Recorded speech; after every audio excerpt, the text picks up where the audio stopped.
Hello students, आज हम देखेंगे यूपीएससी सीएससी 2025 का एक क्वेश्चन पेपर जिसे हम डिटेल में एनालाइज करेंगे। अगर आपको भी ये मेरे साथ साथ एनालाइज करना है तो इसकी लिंक आपको मेरे बायो में मिल जाएगी या फिर इसी वीडियो के नीचे में आपको इसकी लिंक मिल जाएगी जहां से आप इस पेपर को डाउनलोड कर सकते हैं और साथ साथ सॉल्व कर सकते हैं। या फिर अगर आप टेलीग्राम चैनल पर सर्च करेंगे ये channel explore UPSC with DNA, इस चैनल को अगर आप टेलीग्राम पर सर्च करेंगे तो वहां पर भी आपको इसकी लिंक मिल जाएगी या फिर ये पेपर ही मिल जाएगा जिसे आप डाउनलोड करके मेरे साथ सॉल्व कर सकते हैं, जो बहुत बेनिफिशियल होने वाला है। ओके, तो अब हम इसे सॉल्व करना शुरू कर देते हैं। तो वेरी फर्स्ट क्वेश्चन कहता है कि इनमें से कौन से अल्टरनेटिव इन्वेस्टमेंट फंड है। ठीक है, मतलब एआईएफ कौन से इसमें से है। पहले देखते हैं एआईएफ होते क्या है। ये प्राइवेटली जो लोगों ने इन्वेस्टमेंट करने के लिए अपने पैसे इकट्ठा किए होते हैं उसे एआईएफ कहते हैं। इन्वेस्टमेंट व्हीकल्स होते हैं ये, और इसे सेबी रेगुलेट करता है। किसके अंडर?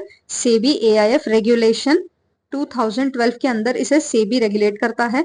इसकी 3 कैटेगरीज होती है। सबसे पहली तो हो गई वेंचर कैपिटल, जो अर्ली स्टार्टअप्स होते हैं या अर्ली स्टेज वेंचर्स होते हैं उनमें इन्वेस्ट की जाती है।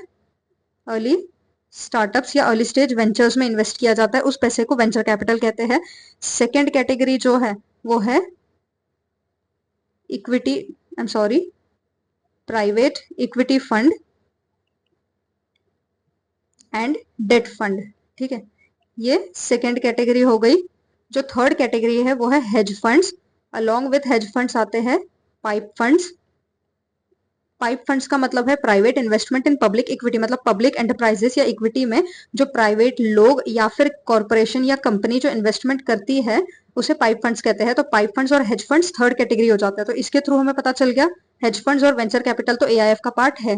जो बाकी दो बचे हैं बॉन्ड्स और स्टॉक्स, ये ट्रेडिशनल इन्वेस्टमेंट इंस्ट्रूमेंट्स है। ठीक है, ट्रेडिशनल इन्वेस्टमेंट इंस्ट्रूमेंट्स में भी बॉन्ड्स जो है वो एक तरह का लोन है या फिर एक तरह का डेट होता है जिसपे जो जनरल लोग होते हैं वो कंपनी में इन्वेस्ट करके कंपनी को एक तरह का लोन दे रहे होते हैं जिस पर कंपनी उन्हें हर महीने इंटरेस्ट देती रहती है। ठीक है, जबकि जो स्टॉक्स होते हैं वो इक्विटी होते हैं।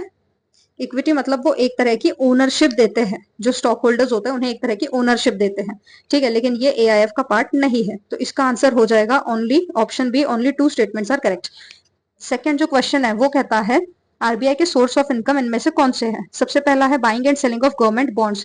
अब buying and selling of government bonds का मतलब है ओएमओ, जो RBI open market operations conduct करती है उस पर जो इंटरेस्ट कमाती है वही सोर्स ऑफ इनकम बन जाता है। तो ये करेक्ट हो जाएगा। सेकंड स्टेटमेंट कहता है buying and selling of foreign currency. Foreign currency में भी सेम थिंग, इस पे जो इंटरेस्ट कमाती है वो एक सोर्स ऑफ इनकम है। अलोंग विथ फॉरेन करेंसी का जो वैल्यूएशन होता है उस पर जो प्रॉफिट होता है वो भी एक सोर्स ऑफ इनकम होता है आरबीआई के लिए।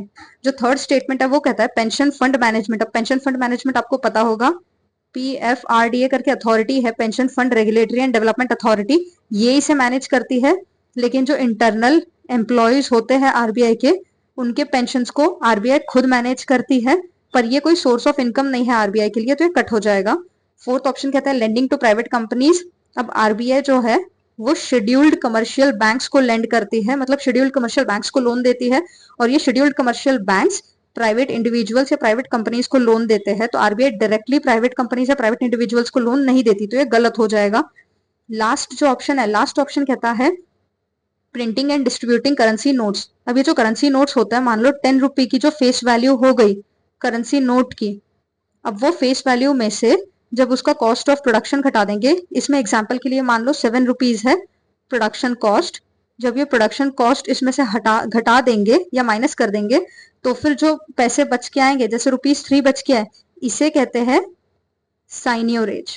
ठीक है, ये साइनियोरेज ही इसमें का डिफरेंस है। ये साइनियोरेज एक तरह की इनकम है आरबीआई की, लेकिन ये इतनी सिग्निफिकेंट इनकम नहीं है जो इसे सोर्स ऑफ इनकम मान लिया जाए। तो ये वाला ऑप्शन भी कट हो जाएगा। तो इन द एंड आंसर आता है option 1 and 2 only is the correct one, मतलब option A is the correct answer. Third question कहता है इसमें 3 बॉक्सेस दिए गए हैं जिसमें एक में ऑर्गेनाइजेशन, एक में फंक्शन और एक में किसके अंडर काम करती है, ये पूछा गया। और पूछा है कौन सी करेक्टली मैच्ड है। सबसे पहले कहती है डायरेक्टोरेट ऑफ एनफोर्समेंट। अब ये जो डायरेक्टोरेट ऑफ एनफोर्समेंट है ये एनफोर्स करती है फ्यूजिटिव इकोनॉमिक ऑफेंडर्स एक्ट 2018 को, सही बात है। साथ में ये पीएमएलए और फेमा को भी एनफोर्स करती है। ठीक है। और ये इन्होंने कहा है कि internal security division 1 ministry of home affairs के अंडर में काम करती है। गलत, ये इसके अंडर काम नहीं करती, ये काम करती है department of revenue ministry of finance के अंडर में, तो फिर ये हो जाएगा गलत। सेकेंड स्टेटमेंट कहता है डायरेक्टरेट ऑफ रेवेन्यू इंटेलिजेंस। अब ये जो रेवेन्यू इंटेलिजेंस है ये एपेक्स एंटी स्मगलिंग एजेंसी है, ठीक है। ये एपेक्स एंटी स्मगलिंग एजेंसी हो गई। ये एनफोर्स करती है प्रोविजंस ऑफ कस्टम्स एक्ट 1962, सही बात है। और ये जो department of revenue ministry of finance के अंडर में काम करती है, ये भी बिल्कुल सही बात है, तो ये वाला पूरा स्टेटमेंट सही हो जाएगा। लास्ट कहता है कि directorate general of systems and data management ये क्या काम करता है, carrying out big data analytics to assist tax officers for better policy and nabbing tax evaders, मतलब टैक्स ऑफिसर्स को असिस्ट करता है, ये बिल्कुल सही बात है, ये यही काम करता है। और ये किसके अंडर में वर्क करता है, department of revenue ministry of finance. ये इसके अंदर डायरेक्टली वर्क नहीं करता। अब क्या मिनिस्ट्री ऑफ फाइनेंस के अंडर में आता है department of revenue, department of revenue के अंडर में आता है सीबीआईसी एंड सीबीडीटी। अब सीबीडीटी का मतलब है central board of direct taxes और सीबीआईसी का मतलब है central board of indirect taxes and customs, ठीक है। अब ये जो सीबीआईसी और सीबीडीटी है जो कि डिपार्टमेंट ऑफ रेवेन्यू के अंडर में काम करते हैं, इनके अंडर में मतलब सीबीआईसी और सीबीडीटी के अंडर में काम करता है ये directorate general of systems and data management, तो फिर ये डायरेक्टली मिनिस्ट्री ऑफ फाइनेंस के अंडर में काम नहीं करता, तो ये भी गलत हो जाएगा। इसका आंसर निकलता है option A, only one statement is correct. अब देखते हैं फोर्थ क्वेश्चन।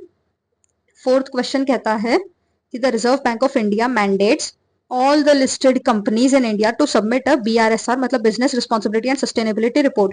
अब business responsibility and sustainability report का कहीं भी फाइनेंस से मेंशन नहीं किया गया, मतलब फाइनेंस से कोई कनेक्शन नहीं दिख रहा है, और ये आरबीआई पब्लिश करता है, तो आरबीआई मैंडेट कर रहा है, तो एकदम एब्सर्ड बात हो गई। साथ में इसमें एक्सट्रीम वर्ड ऑल का यूज किया गया है, तो एलिमिनेशन टेक्निक से ये वाला स्टेटमेंट कट हो जाएगा और सही कट होगा। आरबीआई जो है, आरबीआई नहीं करता है, ये सेबी मैंडेट करता है, ऑल को भी नहीं, टॉप की 1000 लिस्टेड कंपनीज को, और वो लिस्टेड कंपनीज भी किस बेसिस पे, मार्केट कैपिटलाइजेशन के बेसिस पे जो टॉप की 1000 लिस्टेड कंपनीज है उनको सेबी मैंडेट करता है कि वो बीआरएसआर सबमिट करे, ठीक है। सेकंड स्टेटमेंट कहता है, और ये बीआरएसआर किसका पार्ट सबमिट किया जा रहा है, BRSR as part of ESG compliance, ठीक है, इसके पार्ट की तरह सबमिट किया जा रहा है। ईएसजी का मतलब है environmental social and governance compliance, इसके पार्ट की तरह इसे सबमिट किया जा रहा है। सेकंड स्टेटमेंट कहता है, in India company submitting BRSR makes disclosures in the report that are largely non financial in nature, तो बीआरएसआर का नाम ही सजेस्ट करे कि वो नॉन फाइनेंशियल चीजें डिस्क्लोज करेगा, ये बिल्कुल सही स्टेटमेंट है।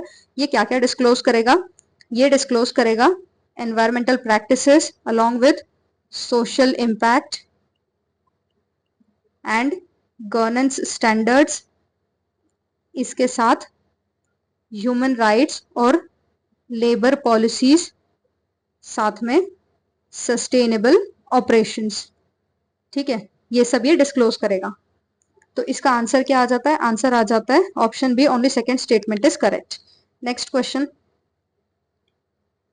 नेक्स्ट क्वेश्चन देखते हैं। नेक्स्ट क्वेश्चन कहता है, दो स्टेटमेंट दी गई और पूछा कौन सी करेक्ट है। फर्स्ट स्टेटमेंट कहती है, in India income from allied agricultural activities like poultry farming and wool rearing in rural areas is exempted from any tax। अब टैक्स गवर्नमेंट के लिए एक सोर्स ऑफ इनकम है, तो गवर्नमेंट इसे कम क्यों करना चाहेगी, अनलेस एंड अनटिल कोई वल्नरेबल सेक्शन से बात हो रही हो या उनसे उससे डील हो रहा हो। तो जो allied agricultural activities, agricultural activities तो नहीं हुई, तो फिर कोई वल्नरेबल सेक्शन इन्वॉल्व नहीं हुआ, तो इसे एग्जेम्प्ट क्यों करेंगे, तो ये एग्जेम्प्टेड नहीं है। इनकम टैक्स एक्ट 1961 के अंडर में जो अलाइड एग्रीकल्चरल एक्टिविटीज है वो एग्जेम्प्ट नहीं है, वो टैक्सेबल है, ठीक है। तो इसमें से एग्जेम्प्ट कौन सी है, एग्जेम्प्ट किया गया है प्योर एग्रीकल्चरल एक्टिविटीज को, ठीक है, तो ये स्टेटमेंट गलत हो जाएगी। सेकंड स्टेटमेंट कहती है, in India rural agricultural land, rural की बात की जा रही है, is not considered a capital asset under the provisions of the IT act 1961। ये बिल्कुल सही बात है, इसे कैपिटल एसेट कंसिडर नहीं किया जाता। कैपिटल एसेट का मतलब है जिस वक्त इसे बेचने जाएंगे तो बेचते वक्त इस पे कैपिटल गेन्स टैक्स नहीं लगेगा। लेकिन एक चीज याद रखना, इनकम टैक्स एक्ट 1961 के अंडर में जो अर्बन एग्रीकल्चरल लैंड होती है उसे कैपिटल असेट कंसिडर किया जाता है। इसका मतलब है जब उसे बेचने जाएंगे तब उस पे कैपिटल गेन्स टैक्स एप्लीकेबल होगा, ठीक है। तो ये वाला प्रोविजन याद रख लेना। बाकी ये स्टेटमेंट सही है और इसका आंसर निकलता है option D, statement 1 is not correct but statement 2 is correct. ठीक है, अब आते हैं नेक्स्ट क्वेश्चन पे। नेक्स्ट क्वेश्चन कहता है मिनरल सिक्योरिटी पार्टनरशिप के बारे में पूछा गया है। सबसे पहला स्टेटमेंट कहता है India has joined the mineral security partnership as a member. ये बिल्कुल सही बात है, इंडिया ने इसे 2023 में ज्वाइन किया था। सेकेंड स्टेटमेंट कहता है India is a resource rich country in all the 30 critical minerals that it has identified. अब इसमें सबसे पहली बात, ऑल एक एक्सट्रीम वर्ड का यूज किया है, साथ में डेटा का भी यूज कर लिया है, तो ये स्टेटमेंट गलत हो जाएगा, एलिमिनेशन टेक्निक से ही कट हो जाएगा। तो ये कट था और इसे कट करते ही आंसर आ जाना चाहिए। जैसे ही सेकंड स्टेटमेंट कट किया जाएगा तो इसमें भी सेकंड है, इसमें भी सेकंड है, इसमें भी सेकंड है, तो ऑप्शन आ जाएगा ऑप्शन सी इज करेक्ट। तो आंसर तो वैसे ही आ जाना है, फिर भी हम इसे डिटेल में देख लेते हैं। तो इंडिया सभी में रिसोर्स रिच नहीं है, कुछ मिनरल्स तो इंडिया में स्कैर्स है, कुछ अंडर डेवलप्ड है और कुछ अनएक्सप्लोर्ड है। ठीक है, तो ये स्टेटमेंट गलत हो जाएगा। थर्ड स्टेटमेंट कहता है the parliament in 2023 has amended the mines and minerals development and regulation act 1957 empowering the central government to exclusively auction mining lease and composite license for certain critical minerals। इसमें certain की बात की जाए, कोई perfect number नहीं दिया इन्होंने। ठीक है, और जो exclusively है ये थोड़ा सा ऐसे लगता है डाउटफुल होगा, लेकिन अगर ऊपर वाले स्टेटमेंट को देखें तो हम ऊपर वाले स्टेटमेंट को ही कट करेंगे एलिमिनेशन टेक्निक के अंडर में। तो ये स्टेटमेंट सही हो जाएगा। ये पहले सेंट्रल गवर्नमेंट करती, पहले इसे स्टेट गवर्नमेंट करती थी और अब सेंट्रल गवर्नमेंट करेगी, और ये सर्टेन में आ जाते हैं 24 क्रिटिकल मिनरल्स। ठीक है, और ये एमएसपी जो है मिनरल सिक्योरिटी पार्टनरशिप, इसे लीड कर रहा है यूएस और पार्टनर कंट्रीज।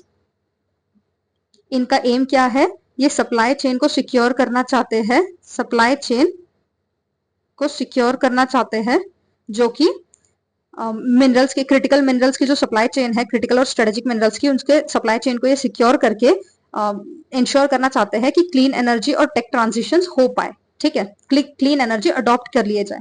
तो इसका आंसर निकल जाता है option C, 1 and 3 only is the correct answer. फिर सेवेंथ क्वेश्चन देखते हैं। सेवेंथ क्वेश्चन में क्या कहा गया है, 3 स्टेटमेंट दी गई है और पूछा गया कौन सी करेक्ट है। फर्स्ट स्टेटमेंट कहती है as regards returns from an investment in a company generally bond holders are considered to be relatively at a lower risk than stock holders. अब देखते हैं ये दोनों होते क्या है। जो बॉन्ड्स होते हैं वो एक तरह का लोन होते हैं जो कि पब्लिक ने कंपनी को दिया होता है ये लोन, और कंपनी इस लोन के बदले में इंटरेस्ट देती है पब्लिक को। ठीक है, तो इसमें इंटरेस्ट तो देती है लेकिन कोई ओनरशिप नहीं इन्वॉल्व होती है। ठीक है, और जब ये कंपनी लिक्विडेट हो रही होती है, लिक्विडेशन के वक्त पे इन बॉन्ड होल्डर्स को प्रायोरिटाइज किया जाता है। ठीक है, इन्हें प्रायोरिटाइज किया जाएगा, ये बहुत इंपॉर्टेंट होंगे। बाद में जो आती है स्टॉक होल्डर्स, जो स्टॉक होते हैं वो एक तरह की इक्विटी होती है, मतलब एक तरह से ओनरशिप दर्शाती है।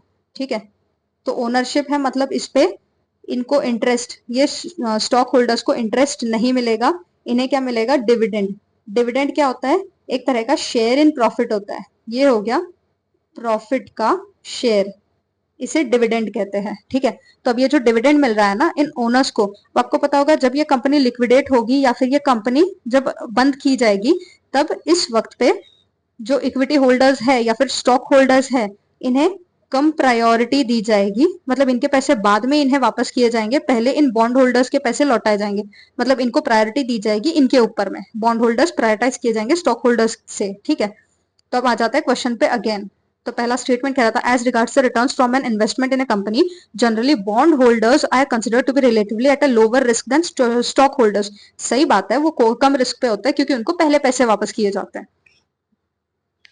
सॉरी, सेकंड स्टेटमेंट कहता है bond holders are lenders to a company where stock holders are owners. सही बात है, बॉन्ड होल्डर्स लेंडर्स या क्रेडिटर्स होते हैं जो कि लोन देते हैं किसी कंपनी को, तो फिर वो क्रेडिटर्स हो गए, स्टॉक होल्डर्स ओनर्स हो गए। सही है।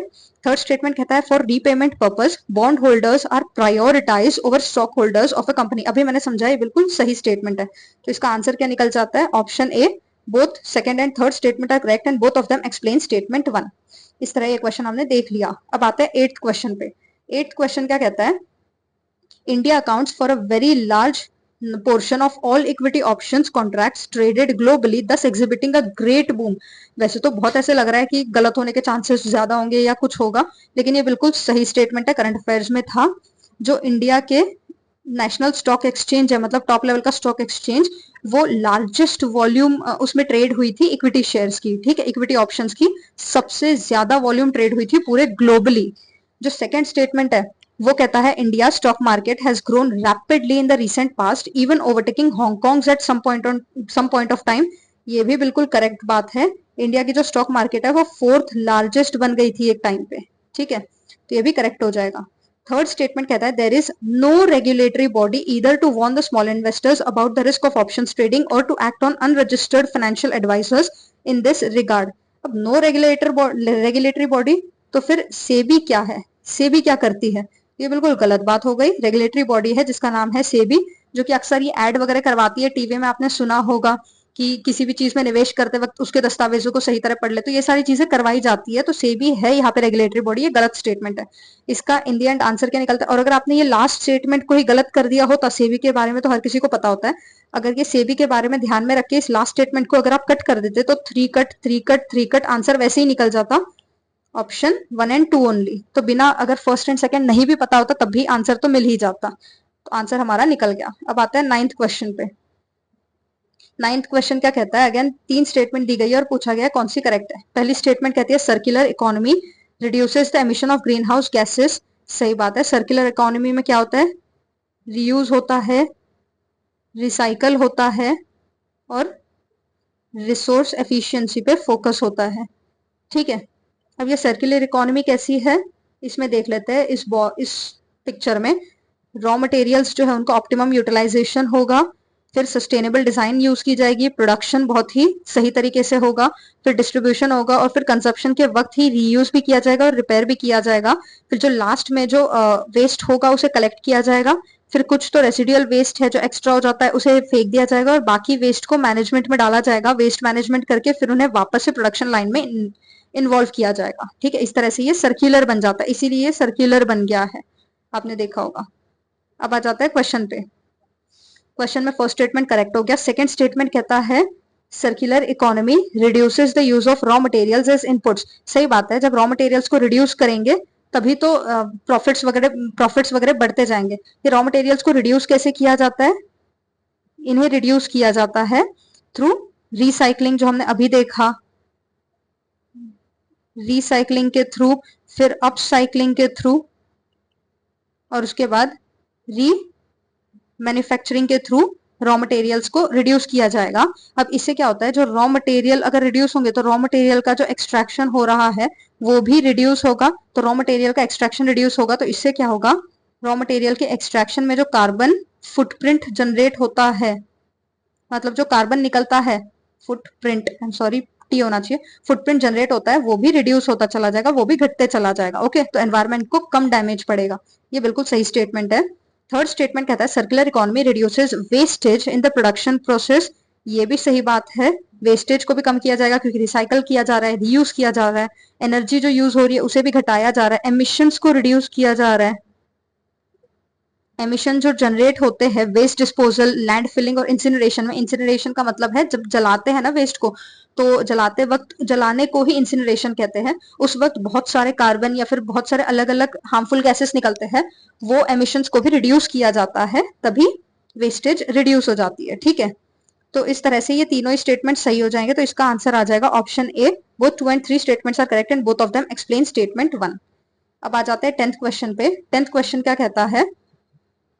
10th क्वेश्चन में 3 स्टेटमेंट दी गई है और पूछा है कौन सी करेक्ट है। पहली कहती है capital receipts create a liability और cause a reduction in the asset of the government. अब ये बिल्कुल सही बात है, जो कैपिटल रिसीट होती है वो लायबिलिटी को कैसे जनरेट करती है, जैसे बोरोविंग हो गई, ये कैपिटल रिसीट है, तो ये लायबिलिटी क्रिएट कर रही है क्योंकि इस पे हर बार फिर इंटरेस्ट देते रहना पड़ेगा, और असेट को रिड्यूस कर रही है, जैसे कि डिसइन्वेस्टमेंट हो गया, डिसइन्वेस्टमेंट के थ्रू एसेट को रिड्यूस किया जा रहा है, तो इसीलिए ये स्टेटमेंट करेक्ट हो जाएगा। सेकंड स्टेटमेंट कहता है borrowing and disinvestment are capital receipts. अभी मैंने यही समझाया तो ये भी करेक्ट हो जाएगा। थर्ड स्टेटमेंट कहता है interest received on loans creates a liability of the government. Liability of the government ये कैसे क्रिएट करेगी, ये तो गलत हो गया एकदम। इंटरेस्ट रिसीव्ड ऑन लोन्स जो है ये तो एक तरह से रेवेन्यू रिसीट हो गई, ओके। तो ये किस तरह से लायबिलिटी जनरेट करेगा? बिल्कुल नहीं, ये तो सोर्स हो गया नॉन टैक्स रेवेन्यू का। अब कैसे? जो गवर्नमेंट ऑफ इंडिया है उसने मान लो गवर्नमेंट ऑफ भूटान को लोन दे रखा है, तो government of Bhutan time to time Indian government को इंटरेस्ट देगी, उसी की बात की जा रही है। जो इंटरेस्ट इंडियन गवर्नमेंट रिसीव कर रही है ये लायबिलिटी थोड़ी है, ये तो रेवेन्यू रिसीट हो गई, ये तो हर महीने रिसीव की जाएगी, तो फिर ये वाला स्टेटमेंट गलत हो जाएगा। तो इसके थ्रू आंसर आ जाएगा, अगेन इस स्टेटमेंट को अगर कट कर लेते तो फिर से आंसर आ जाता option 1 and 2 only is the correct option. ठीक है, मतलब option A is the correct option. फिर 11th क्वेश्चन जो है उसको देखते हैं। 11th क्वेश्चन में क्या कहा गया है, consider the following statements about Raja Ram Mohan Roy के बारे में। दो स्टेटमेंट दी गई और पूछा कौन सी करेक्ट है। पहला स्टेटमेंट कहती है ही possessed great love and respect for the traditional philosophical system of the east। बिल्कुल सही बात है, राजा राम मोहन राय चाहते थे सिंथेसिस, ठीक है, वो सिंथेसिस चाहते थे ईस्टर्न एंड वेस्टर्न कल्चर का, तो इसलिए ये वाला स्टेटमेंट बिल्कुल सही हो जाएगा। सेकंड स्टेटमेंट कहता है he desired his countrymen to accept the rational and scientific approach and the principle of human dignity and social equality of all men and women. ये भी सही बात है, वो रैशनल अप्रोच के लिए ही प्रीच किया करते थे, मतलब उसी की बातें किया करते थे। अब जो राजा राम मोहन रॉय है वो उपनिषद और वेदांत फिलोसफी में मानते थे, और ये बहुत एम्फसाइज करते थे इंडिया के रिच स्पिरिचुअल और इंटेलेक्चुअल हेरिटेज पर, जो इंडिया ही नहीं पूरे ईस्ट का जो ये रिच स्पिरिचुअल और इंटेलेक्चुअल हेरिटेज है उस पर बहुत एम्फसाइज करते थे। ये राजा राम मोहन रॉय जी ने ब्रह्मो समाज की स्थापना की थी, और ये ब्रह्मो समाज और राजा राम मोहन रॉय क्या प्रीच किया करते थे, मतलब किस बात पे बढ़ावा देते थे। ये पहली बात तो सोशल इक्वालिटी की बातें किया करते थे, साथ में सती को एबॉलिश करने की बातें किया करते थे, फिर विमेन को एजुकेट करने की बातें करते थे, फिर ये कहते थे कि प्रेस फ्री होनी चाहिए, फ्रीडम ऑफ प्रेस की बातें होती थी, फिर ये कहते थे कि मॉडर्न साइंटिफिक टेम्पर को अडॉप्ट किया जाना चाहिए जिससे थोड़ा रैशनली सोचेंगे हर कोई, ठीक है, ये सब इनकी फिलोसफीज थी। तो इसका आंसर निकल जाता है option C, both 1 and 2 statements are correct. और ये हो गई फोटो राजा राम मोहन रॉय जी की। अब आते हैं 12th क्वेश्चन पे। 12th क्वेश्चन कहता है कि नॉन कोऑपरेशन मूवमेंट के बारे में 3 स्टेटमेंट देखे कि 4 स्टेटमेंट देखे कि इनमें से कौन सी करेक्ट है। सबसे पहली बात, नॉन कोऑपरेशन मूवमेंट 1920 से 22 तक चला था। इसमें क्या क्या इंक्लूडेड थे, पहला है boycott of law courts and foreign cloth, सही बात है, साथ में बॉयकॉट ऑफ एजुकेशनल इंस्टीट्यूशंस भी कहा गया था। सेकंड स्टेटमेंट कहता है observance of strict non violence, ये भी बिल्कुल सही बात है, अहिंसा की बात होगी, जब गांधी जी और अहिंसा की बात ना हो ही नहीं सकता। थर्ड स्टेटमेंट कहता है retention of titles and honours without using them in public, गलत बात है, रिटेंशन की बात नहीं हुई थी, रेजिग्नेशन की बात हुई थी, रिजाइन किया जाना चाहिए और टाइटल्स और ऑनर्स को वापस कर देना चाहिए, लौटा देना चाहिए, इसकी बात हुई थी, तो ये स्टेटमेंट गलत हो जाएगा। लास्ट स्टेटमेंट कहता है establishment of panchayat for settling disputes, सही बात है, गांधी जी तो विलेज लेवल के बारे में ही बात करते थे, तो पंचायत की एस्टैब्लिशमेंट की बातें हुई थी, तो ये करेक्ट हो जाएगा। तो इसका आंसर क्या आ जाएगा, option C, only 3 statements are correct. अब आ जाते हैं 13th क्वेश्चन पे, मतलब नेक्स्ट क्वेश्चन पे। अब 13th क्वेश्चन क्या कहता है, the irrigation device called araghatta was, अरा का मतलब होता है स्पोक, और घटा मतलब हिंदी का घड़ा जो वर्ड होता है उससे सिमिलर लग रहा है, इसका मतलब होता है पॉट, तो मतलब स्पोक पॉट है ये। इसको पर्शियन व्हील भी कहते हैं या रेहात भी कहा जाता है। अब इसमें क्या होता है, इसमें एक बहुत बड़ी सी व्हील होती है जिसपे अर्दन पॉट्स टाइड होते हैं इसके आउटर एंड के स्पोक्स पे, ठीक है, ये बिल्कुल डायरेक्टली एक्सप्लेन कर रहा है इस चीज को, तो option B is the correct answer. अब ये दिखता कैसा है, ये कुछ इस तरह से होता है, एक बड़ी सी व्हील होती है, उसके आउटर एंड्स पे इस तरह से पॉट टांगे जाते हैं और इसी तरह से इरिगेशन होता है, ठीक है, तो यही है अराघटा।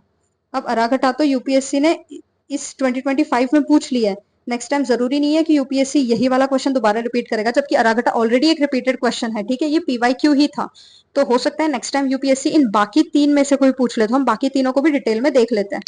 तो सबसे पहला जो है वो है water bag made of leather pulley, pulled leather pulled over a pulley, इसको क्या कहते हैं, इसे कहते हैं छड़ास या मशाक।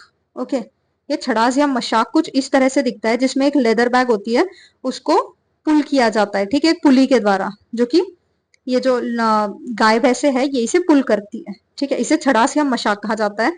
जो थर्ड है वो है large earthen pot driven by a bullock, मतलब ये रही, ये जो बुलक है ये लार्ज अर्दन पॉट को ड्राइव कर रही है।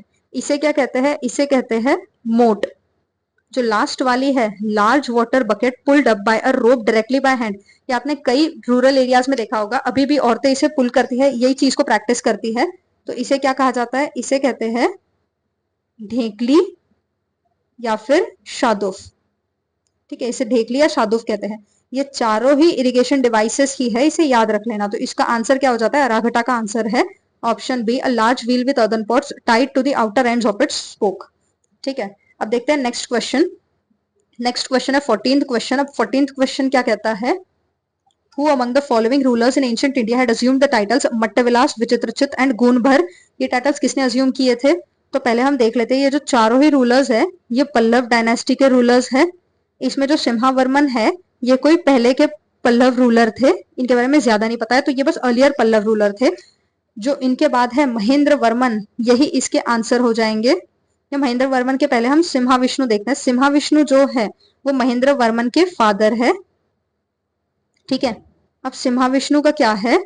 ये इन्होंने पल्लव पावर को कंसोलिडेट किया था, साथ में इन्होंने सर्दर्न एक्सपेंशन को शुरू किया था। ठीक है, मतलब सर्दर्न एक्सपेंशन की शुरुआत इन्होंने की थी। इन्हें वॉरियर किंग भी कहते हैं और ये पेट्रन ऑफ आर्ट भी थे, मतलब आर्ट वगैरह को प्रमोट किया करते थे। सिम्हा विष्णु हो गए। अब सिम्हा विष्णु महेंद्र वर्मन के फादर थे। अब महेंद्र वर्मन जो थे वो उन्होंने वो कब से रूल कर रहे थे? आई am sorry, Mahendra Varman rule कर रहे थे 600 टू 630 एडी में इन्होंने रूल किया। और ये पल्लव डायनेस्टी के एक रूलर थे, जैसे मैंने पहले ही बताया। ये स्कॉलर थे, प्लेराइट थे, आर्किटेक्ट थे, pattern of art and literature भी थे। साथ में इन्होंने, इनके अंडर ही एक संस्कृत और प्रकृत लिटरेरी वर्क लिखा गया था जिसका नाम है मल्लविलास प्रहासन। ठीक है, ये जो बुक है ये एक प्ले है, ये इन्हीं के अंडर किया गया था या इन्हीं के अंडर लिखा गया था। ये एक सटायरिकल प्ले है। सटायरिकल मतलब एक मॉकिंग प्ले है, एक व्यंग्य करने वाला प्ले है, जो क्या करता है? रिलीजियस हिपोक्रेसी और सोशल लाइफ पर व्यंग्य करता है।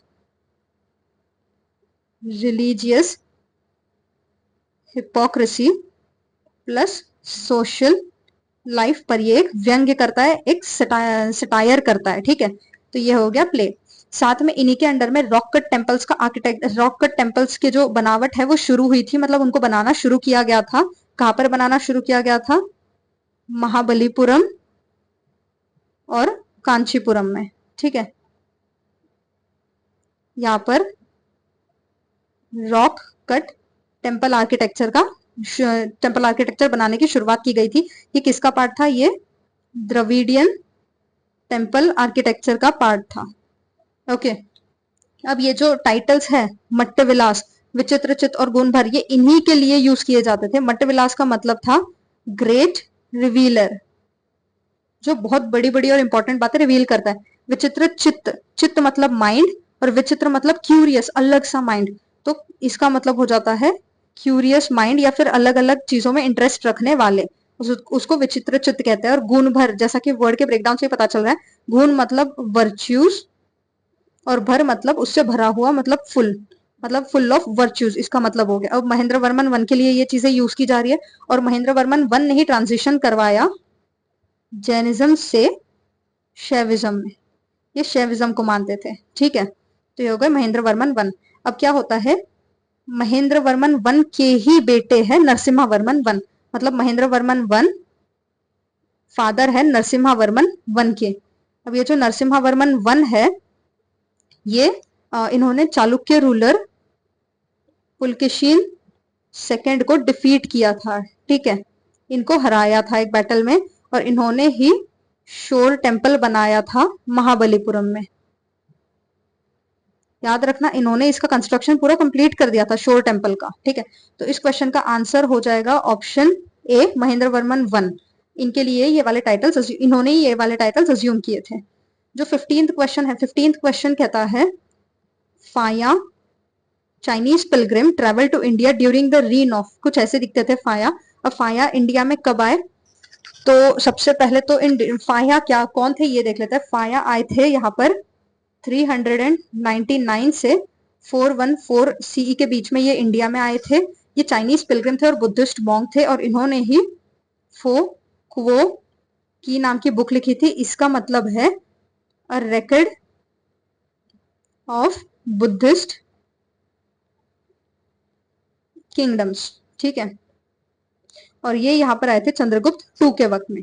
इसी तरह से एक सेकेंड ट्रैवलर भी है जिसका नाम है योशा, ठीक है। योशा जो है वो भी इंडिया में आए थे, वो आए थे 7th सेंचुरी में। अगर प्रिसाइजली देखना है तो 629 से लेके 645 के बीच में ये इंडिया में आए थे। ये भी एक चाइनीज बुद्धिस्ट मॉन्क थे और इनको प्रिंस ऑफ पिलग्रिम्स भी कहा जाता था, ठीक है। प्रिंस ऑफ पिलग्रिम्स का मतलब क्या है? इंडिया में आने वाले या फिर वैसे हर जगह घूमने वाले पिलग्रिम्स जो है उनका युवराज, ये इन्हें कहा जाता था। अब इन्होंने भी एक बुक लिखी थी जिसका नाम था सी यू की, ये एक ट्रेवल रिकॉर्ड्स थी, और ये इंडिया में आए थे हर्षवर्धन के वक्त। हर्षवर्धन इन्हें बहुत ऊंचा मानते थे, क्यों? महायान बुद्धिज्म की वजह से। ये महायान बुद्धिज्म बहुत अच्छी तरह प्रीच करते थे। इन्होंने नालंदा यूनिवर्सिटी में भी पढ़ाई की। नालंदा यूनिवर्सिटी बिहार में सिचुएटेड है। किसके अंडर में पढ़ाई की इन्होंने स्कॉलर शील भद्रा के अंडर में पढ़ाई की है। तो हमने दोनों के बारे में देख लिया। साथ में अब ये जो रूलर्स मेंशन्ड है इन्हें देख लेते हैं। ये सारे रूलर्स गुप्ता डायनेस्टी के हैं, तो इनके बारे में एक बार देख लेते हैं हम। तो जो गुप्ता डायनेस्टी के सबसे पहले रूलर मेंशन्ड है वो है समुद्रगुप्त। तो समुद्रगुप्त जो है वो 335 से 375 के वक्त में रूल कर रहे थे गुप्ता डायनेस्टी में। ये गुप्ता डायनेस्टी के सेकेंड रूलर थे। इन्हें नेपोलियन ऑफ इंडिया भी कहा जाता है। नेपोलियन ऑफ इंडिया की उपाधि इन्हें किसने दी? इन्हें ये उपाधि हिस्टोरियन वी ए स्मिथ ने दी थी। वी ए स्मिथ ने कहते थे। फिर ये one of the greatest emperor थे गुप्ता डायनेस्टी के। इन्होंने कई मिलिट्री कैंपेन्स भी किए और वो मिलिट्री कैंपेन्स रिकॉर्डेड है प्रयाग प्रशस्ति में। अब इस प्रयाग प्रशस्ति में इन मिलिट्री कैंपेन्स को रिकॉर्ड किसने किया? इन्हीं के कोर्ट पोएट हरिसेन ने इसमें मिलिट्री कैंपेन्स रिकॉर्ड किए गए हैं, ठीक है। अब इन्होंने साउथ के लिए एक पॉलिसी अडॉप्ट की थी। नॉर्थ के तो किंगडम्स को ये डायरेक्टली हटा देते थे, मतलब उन्हें पहले तो जंग में हरा देते थे, फिर उन्हें अपने अंडर ले लेते थे। लेकिन जो साउथ में है इन्होंने एक पॉलिसी अडॉप्ट की थी जिसका नाम है, जिसे कहते हैं ग्रहण मोक्ष अनुग्रह। आई एम सॉरी, अनुग्रह ये कहा जाता है। इसका मतलब क्या है? इसका मतलब है capture, liberate and re instead, ठीक है। इसमें क्या होता है, पहले तो ये किसी सदर्न किंगडम को बैटल में हरा के उसे कैप्चर कर लेते हैं। उसके बाद उसी राजा को दोबारा से वहां पर मतलब रख देते हैं, वहां के राज्य का राजा बना देते हैं, और उन्हें कहते हैं कि तुम हमारे अंडर में रूल करोगे, ठीक है। हमारे एक वेसल बन के रूल करोगे, मतलब रीइंस्टेट कर दिया गया हमारे अंडर में। इस तरह से ये अपना लेते थे, ये पॉलिसी थी इनकी। अब इसके बाद जो है सेकेंड रूलर जो मेंशन है वो है चंद्रगुप्त द सेकेंड। अब जो चंद्रगुप्त द सेकेंड है, इन्होंने 376 से लेके 415 के बीच में रूल किया है। ये भी one of the greatest emperor थे गुप्ता डायनेस्टी के। ये समुद्रगुप्त के बाद रूल कर रहे थे।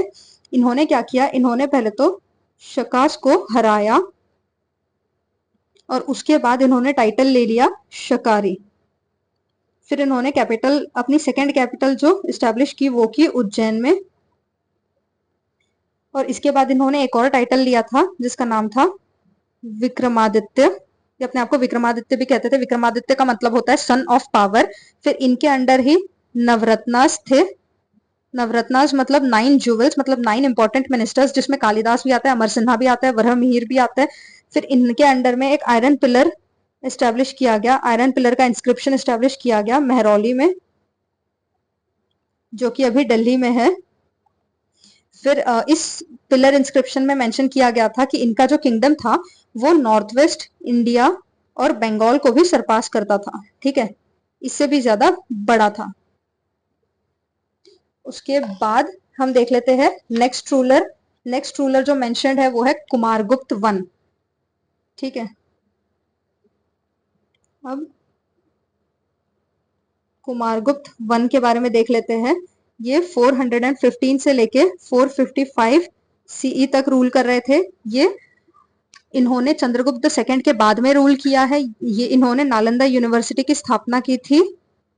नालंदा यूनिवर्सिटी की स्थापना कहाँ पर की थी इन्होंने? बिहार में। इसी में आकर यौसा पढ़े थे अशिलभद्र के अंडर में। और इन्होंने जो टाइटल्स अज्यूम किए वो कौन से थे? अब मैं टाइटल्स क्यों बता रही हूँ, क्योंकि इसके बिल्कुल एग्जैक्टली पहले वाले क्वेश्चन में हमने देखा कि मट्टविलास, विचित्रचित्त और गुणभर किसने अज्यूम किया था। तो टाइटल्स इंपॉर्टेंट हो जाते हैं। इन्होंने जो टाइटल अज्यूम किए थे वो थे महेंद्रादित्य, इसके साथ थे शकरादित्य, और जो लास्ट टाइटल था वो था अश्वमेध महेंद्र। ठीक है। अब जो लास्ट रूलर मेंशन्ड है वो है स्कंदगुप्त। अब जो स्कंदगुप्त थे उन्होंने 455 से लेके 467 सीई तक रूल किया था। ये भी one of the greatest ruler थे गुप्ता डायनेस्टी के। इन्होंने पुष्यमित्र को हराया था। पुष्यमित्र को इन्होंने हराया, साथ में हुन की जो इन्वेजन हो रही थी इंडिया में उसको इन्होंने कंट्रोल किया था। फिर इसके साथ इन्होंने इसी के बाद में एक टाइटल अज्यूम किया जिसका नाम फिर से विक्रमादित्य था। यही टाइटल चंद्रगुप्त सेकंड ने भी अज्यूम किया था। फिर इनका जो एक गवर्नर था परनादत्त, इन्होंने सुदर्शन लेक को रिपेयर कराया था। ठीक है। सुदर्शन लेक को पहले भी रिपेयर कराया जा चुका है रुद्रदमन द्वारा। और ये जो सुदर्शन लेक थी सबसे पहले तो इसे मौर्यास के टाइम पे बनाया गया था। फिर मौर्यास के टाइम के बाद इसे रुद्रदमन ने रिपेयर कराया। फिर रुद्रदमन के बाद इसे गवर्नर परनादत्त ने रिपेयर कराया, जो कि स्कंदगुप्त के अंडर में काम करते थे। ठीक है। और ये वाली चीज कहाँ पर मेंशन्ड है? ये मेंशन्ड है जूनागढ़ पिलर इंस्क्रिप्शन में। ठीक है। जूनागढ़ पिलर इंस्क्रिप्शन में इस चीज को मेंशन किया गया है। इनके अंडर में एक दूसरा और इंस्क्रिप्शन लिखा गया था, वो है भीतरी पिलर इंस्क्रिप्शन, भी इनके अंडर में था। ठीक है, अंडर में बनाया गया था। तो इस क्वेश्चन का इन दी एंड आंसर क्या हो जाएगा? आंसर हो जाएगा कि फाया आया था चंद्रगुप्त टू के वक्त में। इस तरह हमने 15 क्वेश्चंस देख लिए हैं। बाकी की भी क्वेश्चंस देखेंगे लेकिन किसी और वीडियो में, क्योंकि ये वीडियो ऑलरेडी बहुत लॉन्ग होती जा रही है। तो इसी तरह अगर आपको डिटेल्ड एनालिसिस चाहिए तो हमारे साथ जुड़े रहिए। Thank you.